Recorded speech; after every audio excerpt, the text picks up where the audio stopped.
नमस्कार दोस्तों, हिंदी सरोज ऑनलाइन में मैं डॉक्टर सुमित गौतम आप सभी का स्वागत करता हूं। ये यूजीसी नेट जेआरएफ हिंदी की क्लास है जिसमें हम यूनिट 2 पढ़ रहे थे भक्ति काल। भक्ति काल के अंतर्गत हमने ज्ञानाश्रय शाखा को शुरू कर रखा है। एक क्लास इसकी हो चुकी है। इसमें हम ज्ञानाश्रय शाखा के प्रवर्तक कवि कबीर के बारे में विवेचन कर रहे थे। इनका संपूर्ण विवेचन हमें करना है। इसके बारे में एक क्लास हमारी हो चुकी है पहले।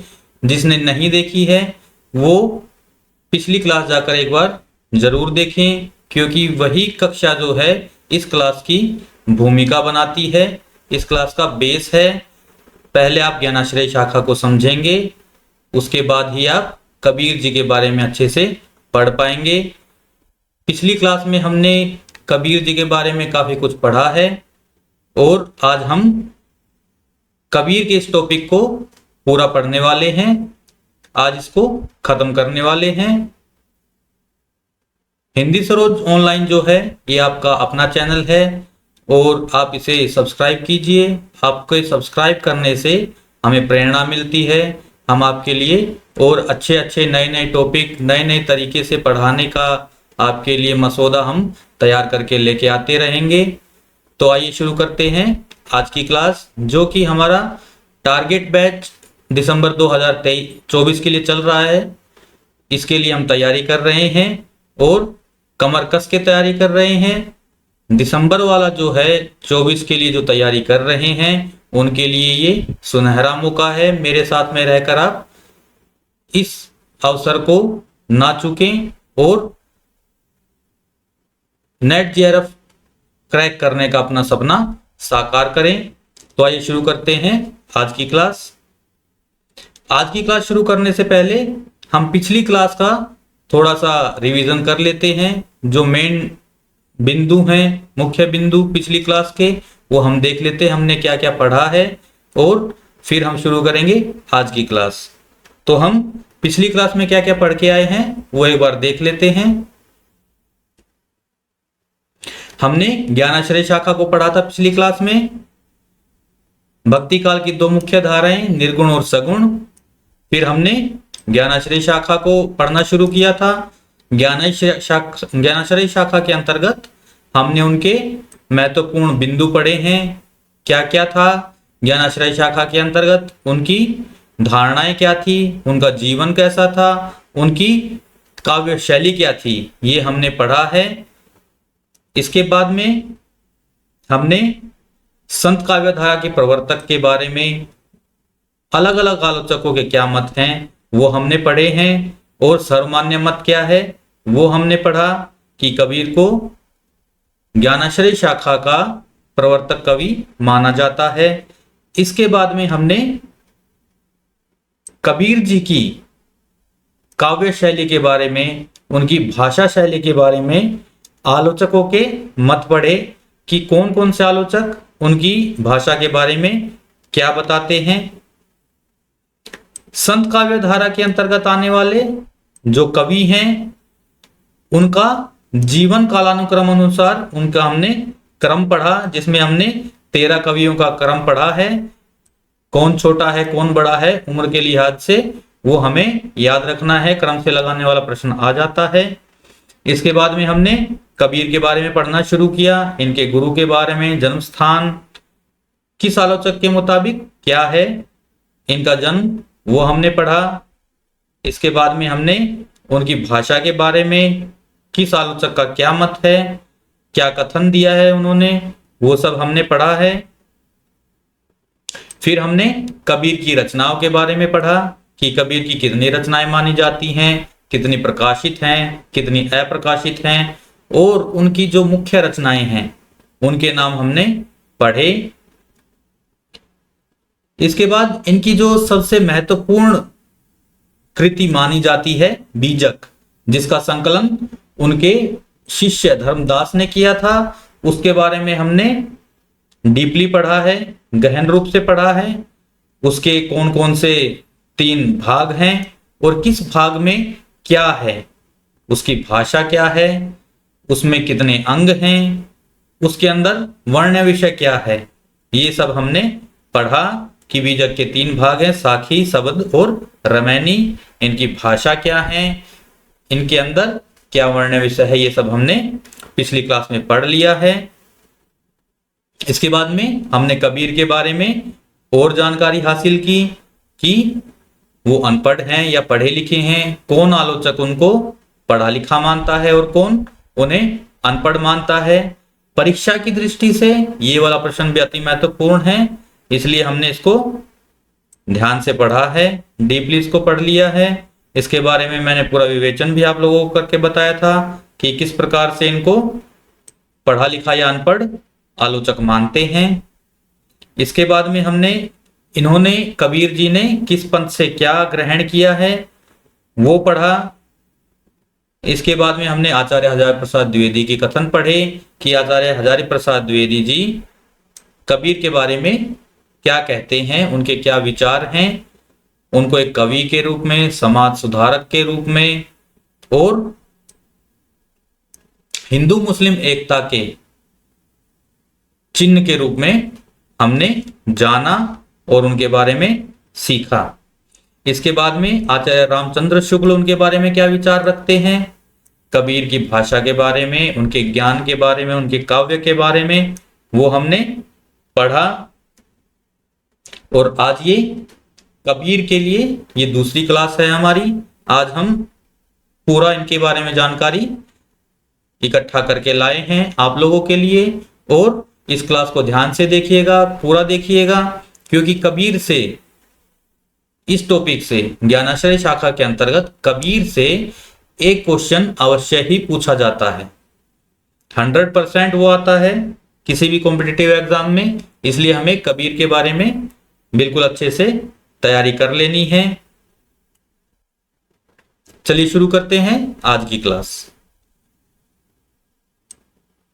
आचार्य शुक्ल जी का ये पिछली क्लास में हमने पढ़ा था कथन। क्या कहते हैं, कबीर ने अपनी झाड़ फटकार के द्वारा हिंदुओं और मुसलमानों का कट्टरपन दूर करने के लिए जो प्रयास किया था वो अधिकतर चिढ़ाने वाला सिद्ध हुआ, हृदय को स्पर्श करने वाला नहीं। ये आचार्य रामचंद्र शुक्ल जी का कथन है। और आज की कक्षा का पहला कथन डॉक्टर रामस्वरूप चतुर्वेदी जी का है। ये क्या कहते हैं कबीर के बारे में, संस्कृत से मुक्त श्लोक संस्कृत बनाने में उनका योगदान महत्वपूर्ण है। ये यहां पर अशुद्ध लिखा हुआ है, संस्कृत से मुक्त श्लोक संस्कृति बनाने में, यहां संस्कृति आएगा, संस्कृत से मुक्त श्लोक संस्कृति बनाने में उनका महत्वपूर्ण योगदान है। किसका, कबीर जी का। अगर एग्जामिनर पूछना चाहे तो ऐसे भी पूछ सकता है ये कथन देकर कि ये कथन किस कवि के बारे में है, ये पूछा जा सकता है। और ये महत्वपूर्ण लगा मुझे, इसलिए मैं आप लोगों की लेके आया। आगे रामस्वरूप चतुर्वेदी जी और क्या बोलते हैं, बिना महाकाव्य लिखे हुए वे हिंदी में महाकवि हैं। इन्होंने बिना महाकाव्य लिखे हुए कबीर जी को महाकवि की उपाधि दे दी है। रामकुमार वर्मा जी क्या कहते हैं, इनके भी 2 कथन हैं, इन्हें पढ़ लेते हैं, इंपॉर्टेंट कथन हैं। कबीर का काव्य बहुत स्पष्ट और प्रभावशाली है। यद्यपि कबीर ने पिंगल और अलंकार के आधार पर रचना नहीं की, तथापि उनकी काव्य अनुभूति इतनी उत्कृष्ट थी कि वह सरलता से महाकवि कहे जा सकते हैं। तो महाकवि कहने वाले 2 आलोचक हमारे हो गए, डॉक्टर रामस्वरूप चतुर्वेदी जी और डॉक्टर रामकुमार वर्मा जी। ये दोनों इनको महाकवि कहते हैं, लेकिन कथन दोनों के अलग अलग हैं, हमें याद रखने हैं। आगे डॉक्टर रामकुमार वर्मा क्या कहते हैं कि कबीर ने अपनी कविता में महान संदेश दिया है। एक छोटा सा कथन है, ज्यादा इंपॉर्टेंट नहीं है, लेकिन परीक्षा में पूछा जाने वाला ये हो सकता है, क्योंकि कई बार जो मेन कथन है उनको छोड़कर गौण कथन को एग्जाम में पूछ लिया जाता है, एकदम सरप्राइज करने के लिए अभ्यर्थियों को। आगे डॉक्टर बच्चन सिंह जी क्या कहते हैं? कबीर पहले व्यक्ति हैं जिन्होंने विभिन्न धर्मों, संप्रदायों, जातियों, वर्णों को जानकारी कर ऐसे समाज की स्थापना का प्रयास किया जिसमें धर्म, संप्रदाय, ऊंच नीच के भेदभाव के लिए कोई स्थान नहीं है। पीड़ित, शोषित, अपमानित जन समाज से जितना सरोकार कबीर का है, भक्ति काल के अन्य कवि का नहीं। डॉक्टर बच्चन सिंह का अति महत्वपूर्ण कथन है ये। वो कबीर को ऐसा पहला व्यक्ति मानते हैं जिन्होंने विभिन्न धर्मों, संप्रदायों, जातियों के बीच समन्वय बनाने की कोशिश की थी, भेदभाव को मिटाने की कोशिश की थी। ऐसे उन्होंने ये पहले कवि माने हैं। और जितना सम्मान इनका पीड़ित, शोषित जाति के अंतर्गत इनका सम्मान जितना है उतना किसी भी अन्य भक्त कवि का नहीं माना जाता है, और असल में है भी नहीं। ये हम अपने समाज में भी देखते होंगे। आगे श्याम सुंदर दास क्या कहते हैं? रहस्यवादी कवियों में कबीर का स्थान सबसे ऊंचा है। शुद्ध रहस्यवाद केवल उन्हीं का है। तो श्याम सुंदर दास जी शुद्ध रहस्यवाद किस कवि का मानते हैं? तो कबीर का। आगे चलते हैं। कबीर के संदर्भ में चर्चित रचनाएं, ये बहुत महत्वपूर्ण है। इसको हमें याद रखना है कि कबीर के संदर्भ में लिखी गई महत्वपूर्ण रचनाएं और उनके रचनाकार अथवा संकलनकर्ता अथवा संपादक, इनके नाम हमें याद रखने हैं। ये पूछे जाने वाला क्वेश्चन है कॉम्पिटिटिव एग्जाम्स में, यूजीसी नेट में। तो इनको पढ़ लेते हैं। कबीर के नाम से जो पुस्तक लिखी वो विजेंद्र स्नातक ने लिखी है।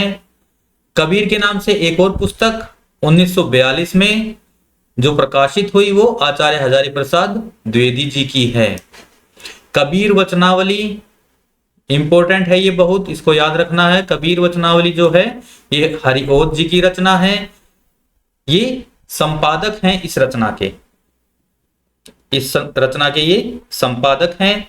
कबीर के पद जो पुस्तक है इसके संपादक क्षितिज मोहन सेन हैं। और बहुत इंपॉर्टेंट, कबीर बाज भी, पपीहा भी, कपोत भी, ये डॉक्टर धर्मवीर जी की अति महत्वपूर्ण कृति है कबीर के बारे में। कभी आप लोगों को मौका मिले तो इसको अवश्य पढ़िएगा। बहुत ही डीपली कबीर के बारे में अगर आपको जानना है, एक समाज सुधारक, एक अच्छे कवि और एक अच्छे घर चलाने वाले इंसान के बारे में अगर आपको जानना है तो इस रचना को जरूर पढ़ें। आगे बढ़ते हैं। कबीर के बारे में अलग अलग पुस्तकों में क्या दिया हुआ है, कौन कौन से आलोचक इनके बारे में क्या कहते हैं, वो मैं आप लोगों के लिए अलग अलग किताबों से लेके आया हूं। मेनली जो है दूसरी पुस्तकों से मैं इतने सारे कथन आप लोगों को करवा चुका हूं। अभी शुक्ल जी के बारे में, शुक्ल जी बहुत ज्यादा पूछे जाने वाले हैं किसी भी कॉम्पिटिटिव एग्जाम में। अगर हिंदी की दृष्टि से हम देखें तो सबसे बड़े आलोचक शुक्ल जी ही माने जाते हैं, और सबसे ज्यादा क्वेश्चन उन्हीं के कथनों से, और उन्होंने किसी कवि के बारे में या फिर किसी साहित्यकार के बारे में जो कुछ लिखा है तो उनकी दृष्टि से अवश्य ही प्रश्न बनते हैं। तो हमें ये देखना जरूरी हो जाता है। इसलिए ये दृष्टि की किताब से मेन पॉइंट्स जो हैं क्या कहते हैं शुक्ल जी, वो हम लेके आए हैं, इसको ध्यान से पढ़ेंगे। कबीर का जन्म हम पहले देख के आए हैं पिछली क्लास में, वही है 1398 ईस्वी काशी, और उनकी मृत्यु 1518 ईस्वी मगहर। अच्छा, पिछली क्लास में मैंने आप लोगों को बताया था कि एक दोहा मिलता है इनकी निधन के बारे में, कि ये निधन के समय मगहर को चले गए थे। ये मगहर क्यों गए थे ये मैंने बोला था कि अगली क्लास में आप लोगों को बताऊंगा, क्योंकि वो क्लास बहुत लंबी होती जा रही थी और ज्यादा लंबी क्लास होने से हम बोर भी होने लग जाते हैं, क्लास को बीच में छोड़ देते हैं और फिर पता नहीं कब मौका मिले दोबारा से वो क्लास लेने का, इसलिए उसको कंप्लीट करने के लिए मैंने आप लोगों को ये बताया नहीं था। तो आज मैं बता देता हूं, मगहर जो है वो ऐसा स्थान माना जाता था कि वहां पर जो भी जाकर प्राण त्यागता था उसको नरक मिलता था, उसको स्वर्ग की प्राप्ति नहीं होती थी। और जो व्यक्ति बनारस में, काशी में जो अपने प्राण त्यागता था, ऐसा माना जाता था कि वहां पर प्राण त्यागने से स्वर्ग की प्राप्ति होती है। इसी मिथ्या को, इसी आडंबर को, इसी अंधविश्वास को तोड़ने के लिए शायद कबीर जी अपने मृत्यु के समय, अपने निधन के समय मगहर चले गए थे, ताकि जनता को यह पता चले कि मगहर में प्राण त्यागने से नरक नहीं मिलता है, वो मुझे देखें। क्योंकि आम जनता के प्रेरणा स्रोत बन गए थे, आम जनता के हीरो बन गए थे कबीर जी, और उसके कारण वो मगहर गए ताकि उनके अनुयायियों को ये पता चले कि मगहर में प्राण त्यागने से ऐसा कुछ नहीं है कि नरक की प्राप्ति हो, ये मिथ्या भाव जो है जनता का दूर हो। तो अपनी मृत्यु से पहले भी, या ये कहिए कि मृत्यु तक, उन्होंने एक समाज सुधारक का काम किया है। तो चलिए आगे क्या लिखा है इनके बारे में पढ़ते हैं। कबीर चरित्र बोध, कबीर चरित्र बोध में इनके जन्म तिथि हमें प्राप्त होती है। इसके बारे में एक दोहा भी हमने पढ़ा था। इनके माता पिता नीरू और नीमा, पुत्र और पुत्री कमाल और कमाली, ये भी हम पिछली क्लास में पढ़ चुके हैं। इनके गुरु रामानंद थे और कुछ अनुयायी शेख तकी को इनका गुरु मानते हैं। खासकर जो इनकी मुस्लिम अनुयायी हैं वो शेख तकी को ही इनका गुरु मानते हैं। लेकिन ये जो हैं ये सिकंदर लोदी के समकालीन थे और सिकंदर लोदी ने इनके ऊपर बहुत सारे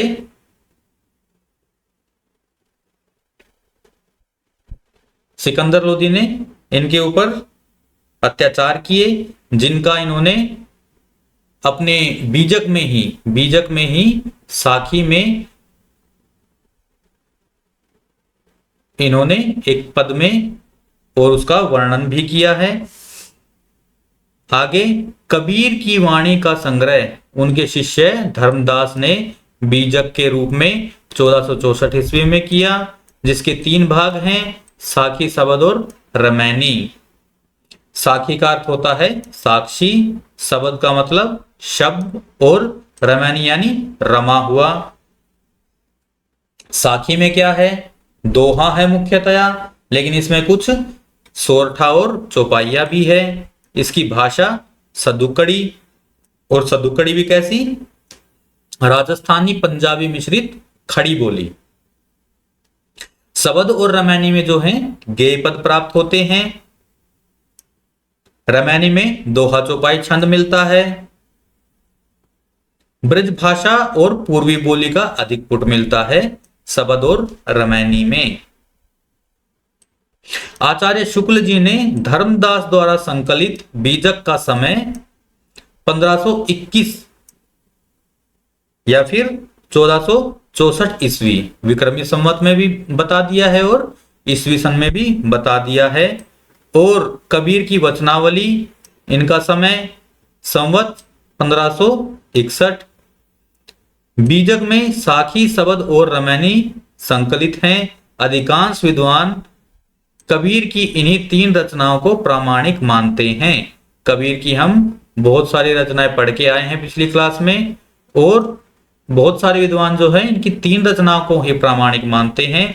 बाकी की रचनाओं के बारे में क्या कहा जाता है कि वो उनके शिष्यों ने, उनके अनुयायियों ने उनके पदों को संकलित कर, संग्रहित कर और उसका संपादन करवाया है, उसको प्रकाशित करवाया है, ऐसा बहुत सारे विचारकों का मानना है। श्याम सुंदर दास ने कबीर ग्रंथावली का तथा अयोध्या सिंह उपाध्याय ने कबीर वचनावली का संपादन किया। कबीर बानी का सबसे पुराना साक्ष्य गुरु ग्रंथ साहिब में मिलता है। गुरु ग्रंथ साहिब में कबीर जी के 40 पद संग्रहित हैं, इसीलिए यहां लिखा है कि कबीर बानी का सबसे पुराना साक्ष्य गुरु ग्रंथ साहिब में प्राप्त होता है। शुक्ल जी ने इनकी भाषा राजस्थानी पंजाबी मिली खड़ी बोली या सदुकड़ी माना है। श्याम सुंदर दास ने खड़ी बोली, राजस्थानी पंजाबी, ब्रज और पूर्वी आदि का मिश्रण इनकी भाषा को बताया है।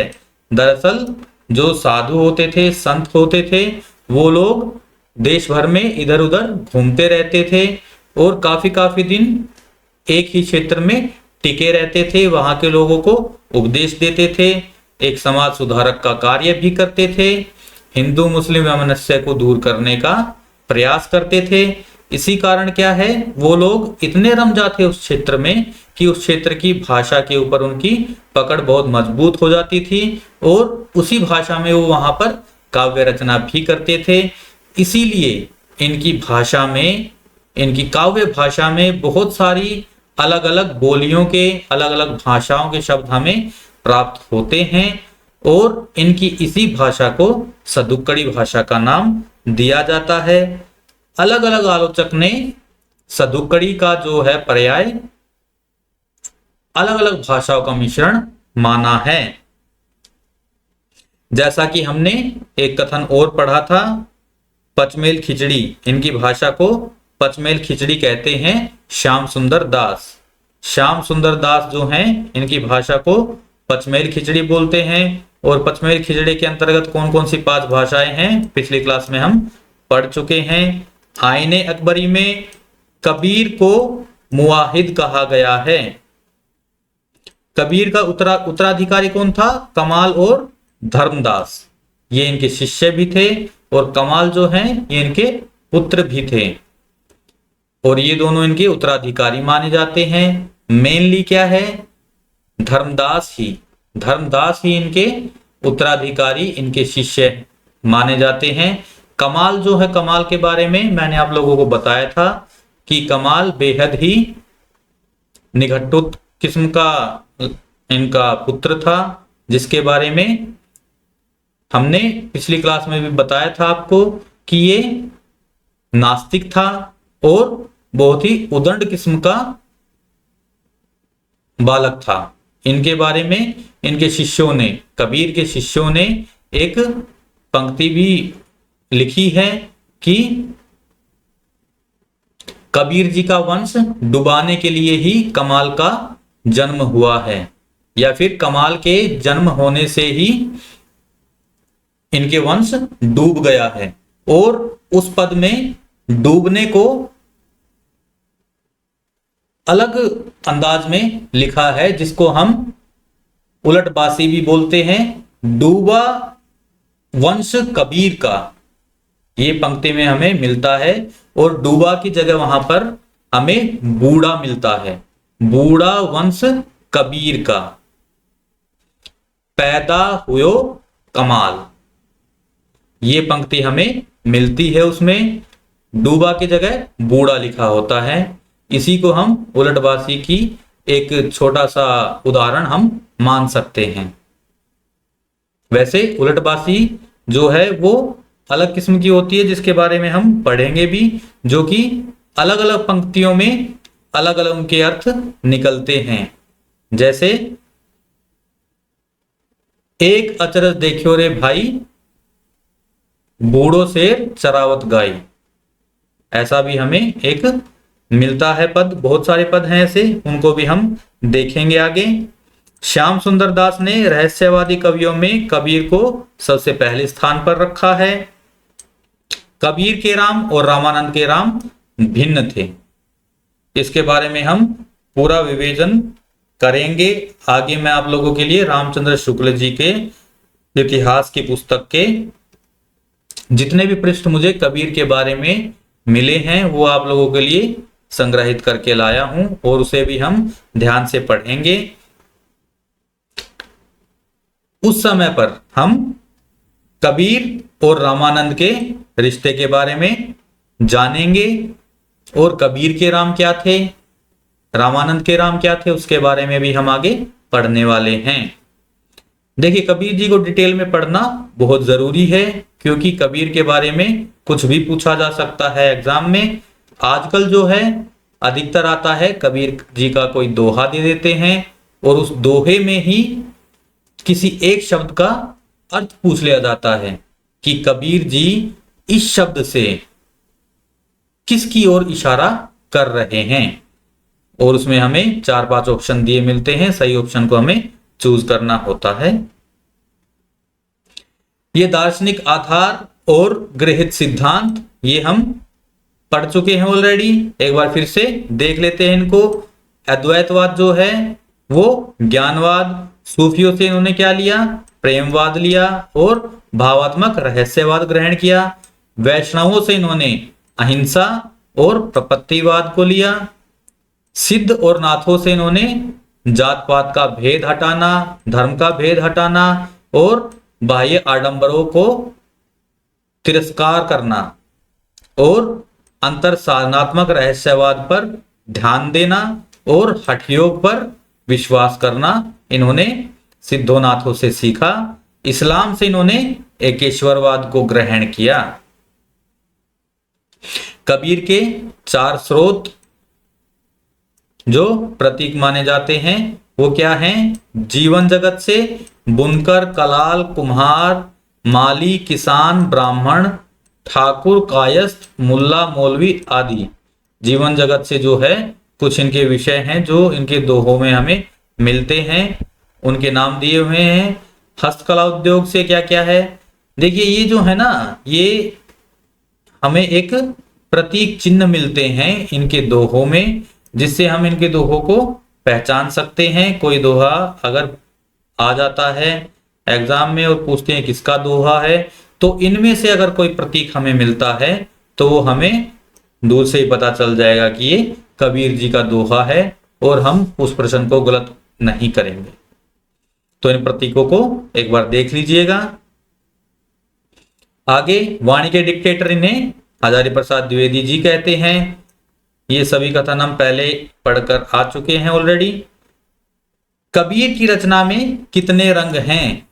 अक्खड़ समाज चेता का, कटुक्तिकार का, एकदम भाव विभोर होकर समर्पण का, गहरी रहस्य चेतना का, प्रेम के तन्मय भाव का और चरम वैराग्य का। इन सभी रंगों में उनकी कला सक्रिय है और पूरी तरह है संश्लिष्ट। इतना वैविध्य कम रचनाकारों में मिलेगा, जाहिर है। इसीलिए फुटकल पद और दोहे लिखकर बिना महाकाव्य लिखे हुए हिंदी में महाकवि हैं। इस कथन का जो अंतिम हिस्सा है ये हम लोग पढ़ के आए हैं। रामस्वरूप चतुर्वेदी जी का ये कथन है और परीक्षा में पूछा जा सकता है ये कथन। इसे हमें अच्छे से तैयार कर लेना है, इसको ध्यान में रखना है। आगे बढ़ते हैं। आगे क्या है? कबीर जी की कुछ पंक्तियां मैं आप लोगों के लिए लेके आना चाह रहा था और शायद वो मैं ऐड करना भूल गया हूं इसमें पीपीटी में। चलिए बताऊंगा आपको वो भी। अब हिंदी साहित्य का इतिहास में रामचंद्र शुक्ल जी कबीर के बारे में क्या लिखते हैं वो हम एकदम गहनता से पढ़ेंगे, क्योंकि रामचंद्र शुक्ल जी के वक्तव्यों को, उनके कथनों को, उनकी मान्यताओं को बहुत ज्यादा तरजीह दी जाती है कॉम्पिटिटिव एग्जाम्स की दृष्टि से और बहुत ज्यादा पूछे जाने वाले हैं। तो इनके इतिहास से हमें पढ़ना बहुत जरूरी है। कबीर के लिए नाथपंथी जोगी बहुत कुछ रास्ता निकाल चुके थे। भेदभाव को निर्दिष्ट करने वाले, उपासना के बाहर विधानों को अलग रखकर उन्होंने अंतर साधना पर जोर दिया था। लेकिन एक डिफरेंस भी था, क्या? पर नाथपंथियों की अंतर साधना हृदय पक्ष शून्य थी। वो क्या है? खाली हठ योग पर ही ज्यादा ध्यान देते थे, भावनात्मक रहस्यवाद उनके अंदर शून्य मात्र था। लेकिन कबीर जी जो हैं वो सूफियों से भावात्मक रहस्यवाद लेकर आए थे। इसलिए आगे क्या लिखते हैं, उसमें प्रेम तत्व का अभाव था। सिद्धोनाथों में प्रेम तत्व का अभाव था। कबीर ने यद्यपि नाथपंथ से बहुत सी बातों को अपनी वाणी में जगह दी, पर यह बात उन्हें खटकी। इसका संकेत उनके ये वचन देते हैं। कबीर जी ने अलग अलग पंथों से, अलग अलग धर्मों से बहुत कुछ ग्रहण किया, लेकिन उन्होंने उन पंथों में, उन धर्मों में जो बुरा लगा उसका भी व्याख्यान वो बखूबी करते हैं, बेझिझक करते हैं। और सिद्धोनाथों के लिए उन्होंने क्या लिखा है?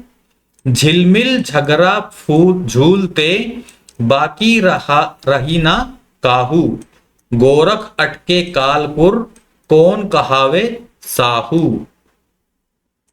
बहुत दिवस ते हिड़िया सुनी, समाधि लगाई, करहा पड़िया गाड़ में, दूरी परा पछिताई। ये जो है इन्होंने सिद्धोनाथों के लिए कहा है। अगर एग्जाम में आता है तो यही प्रश्न आएगा कि ये कबीर जी किसके ओर इशारा कर रहे हैं, तो सिद्धोनाथों की ओर इशारा कर रहे हैं। या फिर करहा का अर्थ आएगा। करहा क्या है? तो करहा जो है यहाँ पर हाथी के बच्चे को कहा गया है, और हठ योग की क्रिया करने वाले व्यक्ति को भी कहा गया है। समझ में आ गया होगा? आगे बढ़ते हैं। मनुष्यत्व की सामान्य भावना को आगे करके निम्न श्रेणी की जनता में उन्होंने आत्मगौरव का भाव जगाया और उसे भक्ति के ऊंचे से ऊंचे सोपान की ओर बढ़ने के लिए बढ़ावा दिया। ये जो है इनका एक कथन है जो कि मुझे इंपॉर्टेंट लगा, और इसे हमें ध्यान से पढ़ लेना है। 2-3 बार पढ़ लेंगे तो समझ में आ जाएगा और याद भी रह जाएगा। आगे इनका एक ये कथन बहुत इंपॉर्टेंट है। यह सामान्य भक्ति मार्ग एकेश्वरवाद का एक अनिश्चित रूप लेकर खड़ा हुआ, जो कभी ब्रह्मवाद की ओर ढुलता था तो कभी पैगंबरी खुदावाद की ओर। यह निर्गुण पंथ के नाम से प्रसिद्ध हुआ। ये कथन जो है ये कबीर जी के बारे में नहीं, बल्कि ज्ञानाश्रय शाखा के बारे में या फिर निर्गुण भक्ति काव्य धारा के लिए है, जो मुझे बहुत इंपॉर्टेंट लगा और इसलिए मैं आप लोगों के लिए ये हाईलाइट करके लाया हूं। इस कथन को भी अवश्य ही याद कीजिएगा, बहुत इंपॉर्टेंट कथन है ये। किसका कथन है? आचार्य शुक्ल जी का। आगे कबीर के बारे में डिटेल में क्या लिखते हैं, पूरी डिटेल में रामचंद्र शुक्ल जी क्या लिखते हैं, ये हम एक बार पढ़ लेते हैं। वैसे इसमें से मैक्सिमम जो है हम इस क्लास में और पिछली क्लास में मिलाकर पढ़ चुके हैं, लेकिन एक बार इनकी जो ऑथेंटिकेटेड बुक है हिंदी साहित्य के इतिहास की, उसमें से भी एक बार हमें रीड करना बहुत जरूरी हो जाता है, क्योंकि और जो पुस्तकें हैं उनमें कुछ कुछ पंक्तियां काट छाट कर लिख देते हैं और मेन टॉपिक हमें मेन जो पंक्तियां हैं वो तो बता देते हैं, लिख देते हैं, लेकिन बहुत सी ऐसी जानकारियां हैं जो हमें पता होनी चाहिए और वो गाइडों में हमें नहीं मिलती है। तो इसलिए इस वाली किताब को आप अवश्य पढ़िए एग्जाम की दृष्टि से। कबीर के बारे में क्या बताते हैं? इनका जन्म हम पहले पढ़ के आ चुके हैं। इनकी उत्पत्ति के संबंध में अनेक प्रकार के प्रवाद प्रचलित हैं। कहते हैं काशी में स्वामी रामानंद ने एक भक्त, स्वामी रामानंद जी का एक भक्त था, ब्राह्मण था, जिसकी विधवा कन्या थी। उसको स्वामी जी ने पुत्रवती होने का आशीर्वाद भूल से दे दिया था। रामानंद जी के कोई ब्राह्मण शिष्य थे, उनकी पुत्री विधवा थी। उस विधवा पुत्री को गलती से, भूल से रामानंद जी ने पुत्रवती भव का आशीर्वाद दे दिया था, लेकिन फल यह हुआ कि उसे एक बालक उत्पन्न हुआ, जिससे वह लहर तारा के ताल के पास फेंक आई। ये जो है बहुत इंपॉर्टेंट है कि जुलाहा दंपति को कहाँ मिले थे, कबीर जी कहाँ मिले थे, तो लहर तारा के तालाब के पास। अली या नीरू नाम का एक जुलाहा उस बालक को अपने घर उठा लाया और पालने लगा। जैसा कि हमने पढ़ा है कि जो जुलाहा दंपति थे उनका क्या नाम था, नीरू और नीमा। ये भी इंपॉर्टेंट है कि जुलाहा दंपति का क्या नाम था। जहां तक इनके माता पिता का नाम आता है वहां नीरू और नीमा ही बताया जाता है, क्योंकि इन्होंने उसे पाल पोस कर बड़ा किया था और यही सर्वमान्य भी है उनके माता पिता का नाम। यही बालक आगे चलकर कबीरदास हुआ। कबीर का जन्म काल जेठ सुदी पूर्णिमा सोमवार विक्रम संवत, ये दोहा हम पढ़कर आ चुके हैं पिछली क्लास में, 1456 संवत में माना जाता है। कहते हैं कि आरंभ से ही कबीर में हिंदू भाव से भक्ति करने की प्रवृत्ति लक्षित होती थी। रामानंद जी ने विधवा स्त्री को आशीर्वाद दिया, जिसके तेज से कबीरदास जी उत्पन्न हुए।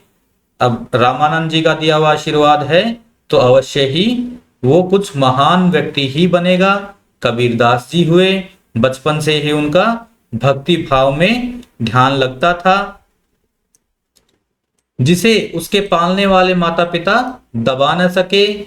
वे राम राम जपा करते थे और कभी कभी माथे पर तिलक भी लगा लेते थे। इससे सिद्ध होता है कि उस समय में स्वामी रामानंद का प्रभाव खूब बढ़ रहा था और छोटे बड़े ऊंच नीच सब तृप्त हो रहे थे। उस समय पर रामानंद जी का जो है प्रभाव जनता में, समाज में खूब बढ़ा हुआ था। अतः कबीर पर भी भक्ति का यह संस्कार बाल्यावस्था से ही यदि पड़ने लगा तो कोई आश्चर्य नहीं। रामानंद जी के महात्म्य को सुनकर कबीर के हृदय में शिष्य होने की लालसा जगी होगी। ऐसा प्रसिद्ध है कि एक दिन वे एक पहर रात रहते ही उस पंचगंगा घाट की सीढ़ियों पर जा पड़े, जहां से रामानंद जी स्नान करने के लिए उतरा करते थे। सवेरा होने से पहले ही एक घड़ी बची हुई थी रात्रि की, एक पहर बचा हुआ था, उसी समय वो चले गए जहां रामानंद जी स्नान करने आते थे। वहां स्नान को जाते समय अंधेरे में रामानंद जी का पैर कबीर के ऊपर पड़ गया। रामानंद जी चट बोल उठे, राम राम कहे। कबीर ने इसी को गुरु मंत्र मान लिया और वे अपने को रामानंद जी का शिष्य कहने लगे। वे साधुओं का सत्संग भी रखते थे और जुलाहे का काम भी करते थे। कबीर पंथ में मुसलमान भी हैं और उनका कहना है कि कबीर ने प्रसिद्ध सूफी मुसलमान फकीर शेख तकी से दीक्षा ली थी, ऐसा मानना है उनके मुस्लिम अनुयायियों का। लेकिन रामानंद जी जो हैं, कबीर जी भी, उन्होंने भी अपने दोहों में, अपने पदों में कई जगह लिखा है, रामानंद को अपना गुरु भी बताया है। तो जो सर्वमान्य मत है वो रामानंद ही है। लेकिन अगर प्रश्न इस प्रकार पूछ लिया जाए कि दोनों ऑप्शन में हो उनके गुरु का नाम और कोई ऑप्शन ऐसा दिया हो कि जिसमें दोनों का नाम इकट्ठा हो, तो उसे हम चिन्हित करेंगे। और अगर प्रश्न इस प्रकार से आ जाए कि मुस्लिम अनुयायी किसको मानते हैं, तो शेख तकी को इनका गुरु मानते हैं। आगे चलते हैं।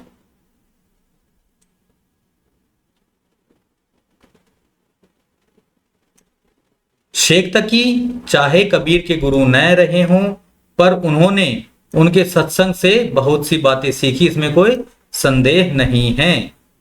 भाई वो कबीर जी जो थे वो सूफियों के साथ में भी खूब रले बसे थे। उनके बारे में उन्होंने बहुत पढ़ा था, पढ़ा तो नहीं था, उनका संग किया था उन्होंने, उसके साथ में सत्संग करते थे, उनकी जो धारणाएं हैं उनको ग्रहण करते थे, उनके साथ में विचरण करते थे, आचरण करते थे, रहते थे, भगवत भक्ति करते थे। इसी कारण से शेख तकी को उनको गुरु का नाम दे दिया गया है। जैसे घट घट है अविनाशी सुनहु तकी तुम शेख, इस वचन में तो कबीर ही शेख तकी को उपदेश देते जान पड़ते हैं। कबीर ने मुसलमान फकीरों का भी सत्संग किया था, जैसा कि अभी मैंने बताया, इसका उल्लेख उन्होंने किया है। वे झूसी, यहां पर झांसी आना चाहिए, झूसी लिखा हुआ है, जौनपुर, मानिकपुर आदि गए थे, जो मुसलमान फकीरों के प्रसिद्ध स्थान थे। मानिकपुर ही कबीर बसेरी, मदहती सुनी शेख तकी केरी, ऊजी सुन जौनपुर थाना, झूसी सुनी पीरन के नामा। ये जो है इनका एक दोहा मिलता है, जिससे हमें पता चलता है कि सूफियों के गढ़ में ये बहुत समय तक रहे हैं और उनके साथ में समय बिताया है। पर सबकी बातों का संचय करके भी अपने स्वभावानुसार वे किसी को भी ज्ञानी या बड़ा मानने को लिए तैयार नहीं थे, सबको अपना ही वचन मानने को कहते थे। कबीर जी जो है वो सबको बोलते थे कि जो मैं कहता हूं उसे मानो, वही परम सत्य है। शेख अकरादो सकरदी तुम मानहु वचन हमार, आदि अंत ओ जुग जुग देखहु दीठी पसार। ये भी एक दोहा कबीर जी का मिलता है। अवश्य वे उनके सत्संग में भी सम्मिलित होते रहे होंगे। ये शेख तकी के बारे में ही पूरा बताया है। लेकिन क्या है इसमें ये भी इंपॉर्टेंट है कि रामानंद के राम और कबीर के राम अलग अलग थे। रामानंद जी के जो राम हैं वो सगुण राम हैं और कबीर जी के राम निर्गुण राम हैं। अतः कबीर को वैष्णव संप्रदाय के अंतर्गत नहीं रख सकते हैं। कबीर ने दूर दूर तक देशाटन किया, हठयोगियों तथा सूफी मुसलमान फकीरों का भी सत्संग किया। अतः उनकी प्रवृत्ति निर्गुण उपासना की ओर दृढ़ हो गई। अद्वैतवाद के स्थूल रूप का कुछ परिज्ञान उन्हें रामानंद जी के सत्संग से पहले ही मिल चुका था। फल यह हुआ कि कबीर के राम धनुर्धर साकार राम नहीं रह गए, वे ब्रह्म के पर्याय हुए। ये एक दोहा मिलता है उनका, दशरथ सुत तिहु लोक बखाना, राम नाम का मरम है आना। मोस्ट इंपोर्टेंट ये दोहा है, कई बार पूछा भी जा चुका है और इसे हमें तैयार करना है, इसे याद रखना है। सारांश बताया है कि किससे उन्होंने क्या ग्रहण किया है, ये हम पढ़ के आ चुके हैं। आगे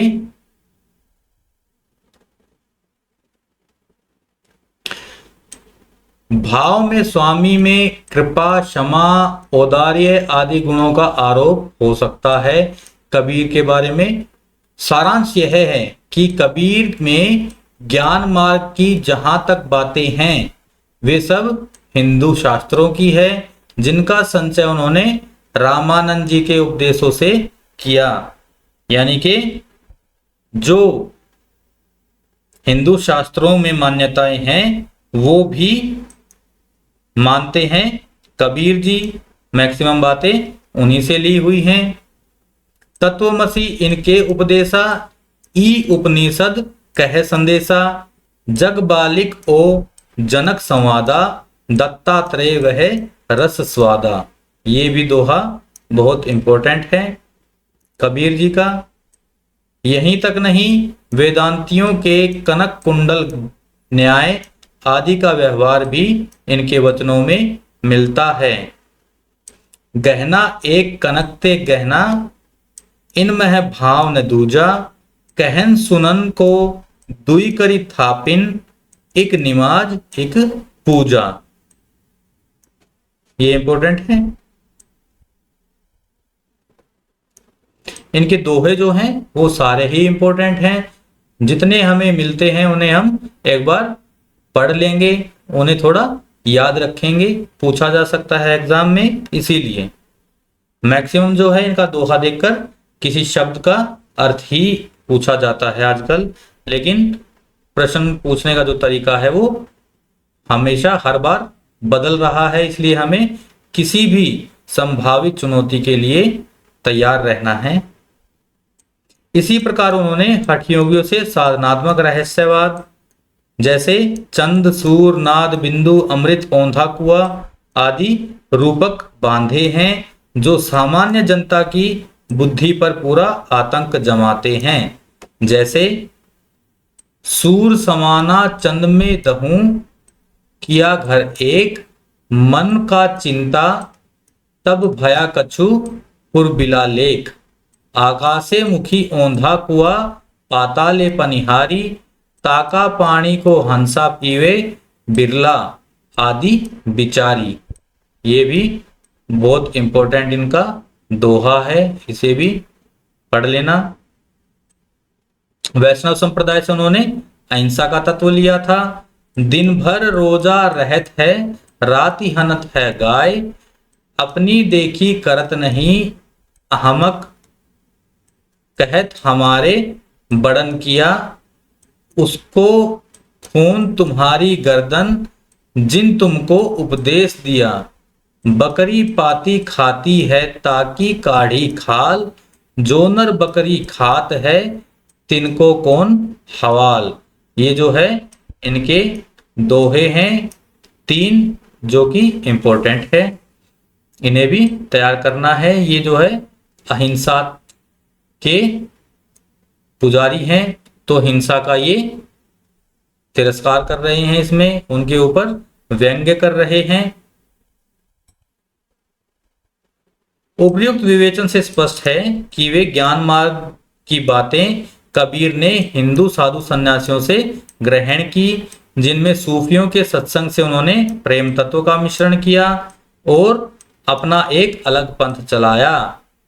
उपासना के बाह्य स्वरूप पर आग्रह करने वाले और कर्म कांड का प्रधानता देने वाले पंडितों और मुल्लों दोनों को ही उन्होंने खरी खरी सुनाई।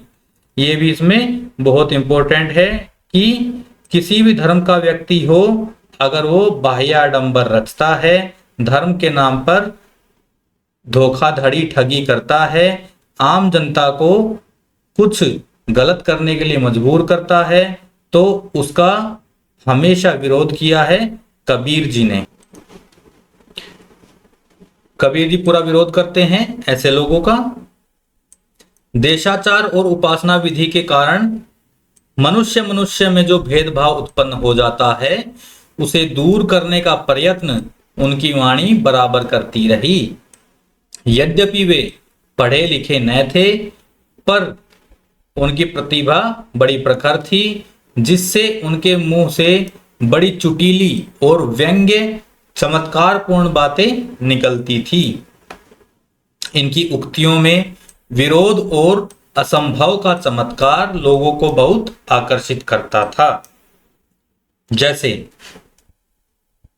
है कोई गुरु ज्ञानी, जगत मई उल्टी वेद पूछे, पानी मह पावक बरे, अंधही आखिन सूझे, गाय तो नाहर को धरी खायो, हरिना खायो चीता, नैया बिच नदिया डूबती जाए। ये जो है ये मोस्ट इंपोर्टेंट इनकी पंक्तियां हैं, इन्हें तो हमें याद रखना ही रखना है। इनमें क्या है, उलटबासी भी हमें देखने को मिलती है क्या, कि गाय तो खाती है मांस और चीता जो है वो हरी घास खाता है, पानी के मुंह में पानी में आग जलती है और अंधे को आंख सूझती है। ये सब जो है ये उलटबासियों के कुछ उदाहरण हैं। ये हमें पक्का देखने हैं। अनेक प्रकार के रूपकों और अन्योक्तियों द्वारा ही इन्होंने ज्ञान की बातें कही हैं, जो नई न होने पर भी वाग वैचित्र्य के कारण अनपढ़ लोगों को चकित किया करती थी। इतना जो है, ये इतना जो कथन है, ये मोस्ट इंपॉर्टेंट है इनका। क्लास में इस कथन को ऐड नहीं किया गया था, तो अभी इसको पढ़ लीजिए, इस कथन को, इसको नोट कर लीजिए। बहुत ही इंपॉर्टेंट कथन है ये, एग्जाम में पूछे जाने वाला कथन है। अनूठी अन्योक्तियों द्वारा ईश्वर प्रेम की व्यंजना सूफियों में बहुत प्रचलित थी।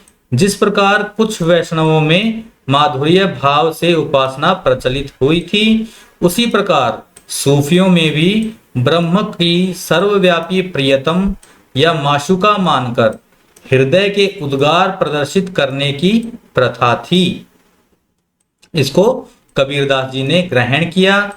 कबीर की वाणी में स्थान स्थान पर भावात्मक रहस्यवाद की जो झलक मिलती है, वह सूफियों के सत्संग का प्रसाद है।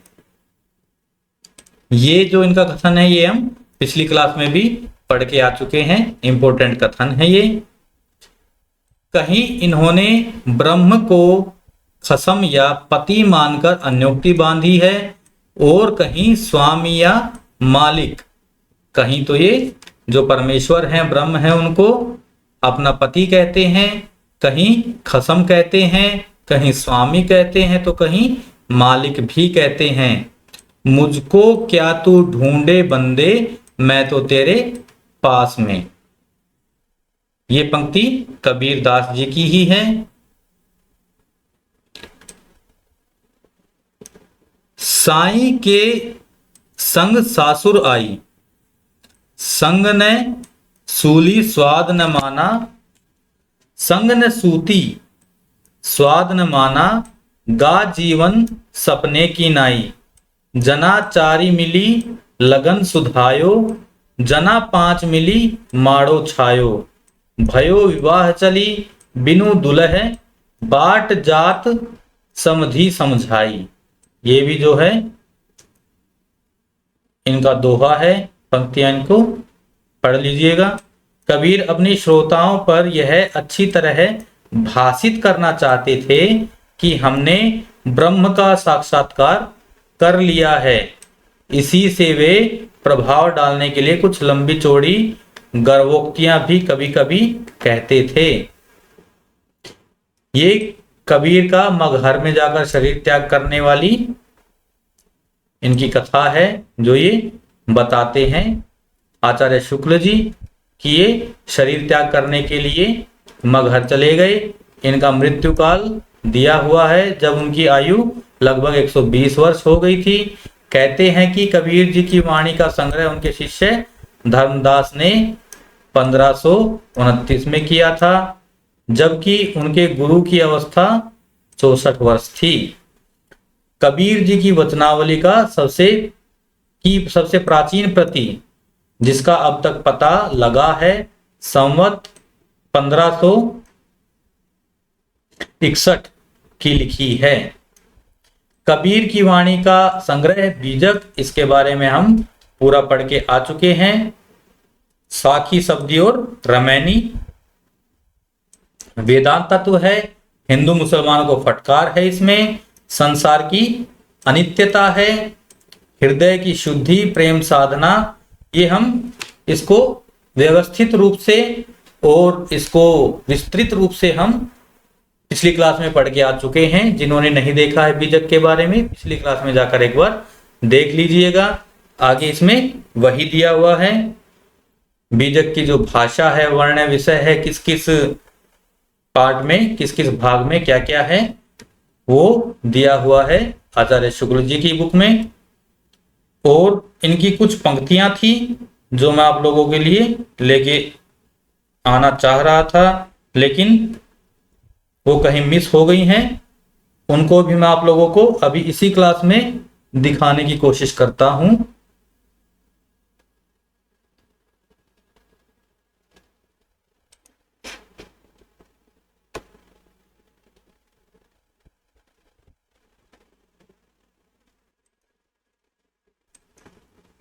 ये कबीर जी के बारे में कुछ प्रमुख पंक्तियां हैं जो उन्होंने लिखी हैं। ये पंक्तियां दृष्टि की गाइड में आप लोगों को मिल जाएंगी। जिनके पास नहीं है दृष्टि की गाइड, वो यहां से नोट कर सकते हैं या फिर स्क्रीनशॉट ले सकते हैं। क्या है? झिलमिल झगड़ा झूलते बाकी रही न काहू, गोरख अटके कालपुर कौन कहावे साहू। ये जो है ये नाथ पंथ की आलोचना के लिए दोहा है। गुरु प्रसादी जयदेव नामा, भक्ति के प्रेमी इन्हीं हैं जाना। ये जयदेव और नामदेव का उल्लेख करता हुआ दोहा है। इस प्रकार पूछा जा सकता है कि ये जो दोहा है ये किस चीज से संबंधित है, तो उसके लिए इन दोहों को देखना जरूरी है। दशरथ सुत तिहु लोक बखाना, राम नाम का मरम है आना। निर्गुण और सगुण ब्रह्म में भेद है इसमें। पंडित मिथ्या करहु विचारा, ना वह सृष्टि न सृजनहारा। ये निर्गुण ब्रह्म की ओर ये संकेत कर रहे हैं। आपहु ही देवा आपहु पाति, आपहु कुल आपहु है जाति। ये सर्ववाद की झलक है कि परमेश्वर जो है वो सब में विद्यमान है। साई के सब जीव हैं कीरी कुंजर दोए, कि भगवान के ही, परमेश्वर के ही बनाए हुए जीव हैं, चाहे वह कीरी, यहाँ पर ऐसे आ सकता है कि कीरी का क्या अर्थ है, तो कीरी का अर्थ है यहाँ पर चींटी और कुंजर है हाथी। चाहे हाथी हो चाहे चींटी हो, सब परमेश्वर के बनाए हुए जीव हैं, सब में परमेश्वर का वास है। तत्वमसी इनके उपदेशो ही उपनिषद कहें संदेशो। ये है उपनिषद की ब्रह्म विद्या के संबंध में दोहा। जाग बालिक ओ जनक संवादा, दत्तात्रेय वह रस स्वादा। जो अभी हम रामचंद्र शुक्ल जी के हिंदी साहित्य के इतिहास से पढ़कर आए हैं, मैक्सिमम वही दोहे आपको हर गाइड में, हर किसी बुक में देखने को मिलेंगे और इन्हीं में से ज्यादातर प्रश्न पूछे जाते हैं। तो ये जितने भी दोहे हैं इनको एक बार पढ़ लेते हैं, इनको ध्यान में रखिएगा। गहना एक कनक ते गहना, इनमें है भाव न दूजा। कहन सुनन को दुई करी थापित, एक मिजाज एक पूजा। ये क्या है? वेदांतियों का कनक कुंडल न्याय। कनक कुंडल जो धारण करते थे उनके बारे में। हो बलि कब देखोगी तो ही, अहनिस आतुर दर्शन कारणी, ऐसे व्यापी मोही। ये ब्रज भाषा का प्रयोग के लिए एक गीत का छोटा सा उदाहरण दिया हुआ है, कोई ज्यादा इंपॉर्टेंट नहीं है ये। तंत्र न जानू मंत्र न जानू, जानू सुंदर काया। एक पंक्ति है। हरि रस पिया जानिए, जे कबहू न जाए खुमार, ममता घूमत फिरे नाही तन की सार। दिन भर रोजा रहत है, राति हनत है गाय, यह तो खून वह बंदगी, जैसे खुशी खुदाए। ये जो है अहिंसा को बढ़ावा देने के लिए और जो हिंसा करते हैं प्राणियों की, उनके ऊपर ये व्यंग्य है। नैया बीच नदियां डूबती जाए, नदी के बीच में नैया डूबती जा रही है। मुझको क्या तू ढूंढे बंदे, मैं तो तेरे पास में। मैं कहता आखिन की देखी, तू कहता कागज की लिखी। चलन चलन सब लोग कहत है, न जानो बैकुंठ कहाँ है। हरि जननी में बालक तोरा, मन के हारे हार है मन के जीते जीत। सतगुरु हमसु रीझ कर कहया एक प्रसंग, बरसा बादल प्रेम का भीजी गया सब अंग। जेतु बामन बमनी जाया, तो आन बाट होई काहे न आया। हरि मोरा पीऊ मैं हरि की बहुरिया, हमन है इश्क मस्ताना, हमन को होशियारी क्या। रस गगन गुफा अजर झरे, माया महा ठगनी हम जानी, मोरी चुनरी में परी गयो दाग पिया। मेरा तेरा मनवा कैसे एक होई, नैना आंतरी आव तू, ज्यों तो नैन झपेऊं। पलकों की चिक डारी के पिया को लिया रिछाए। दुल्हिन गावहु मंगल चारू, हमने घर आए राजा राम भरतारू। घूंघट के पट खोल रे, तो को पीयू मिलेंगे। संतो आई ज्ञान की आंधी, तलफे बिन बालम मोर जिया। सूर समाना चंद के दहूं, किया घर एक। मन का चिंता तब भया, कछु पुरबिला लेख। जीवन जोवन राजपद, अविचल रहे न कोय। जो दिन जाय सत्संग में, जीवन का फल सोए। कोटि जतन प्रबोधिए, कागा हंस न होय। दुर्बल को न सताइए, जाकी मोटी हाय। बोया पेड़ बबूल का, तो आम कहाँ से खाए। पोथी पड़ी पड़ी जग मुआ, पंडित हुआ न कोय। निंदक नियरे राखिए, आंगन कुटी छवाए। बिन पानी साबुन बिना, निर्मल करे सुभाए। संस्कीरत है कूप जल, भाखा बहता नीर।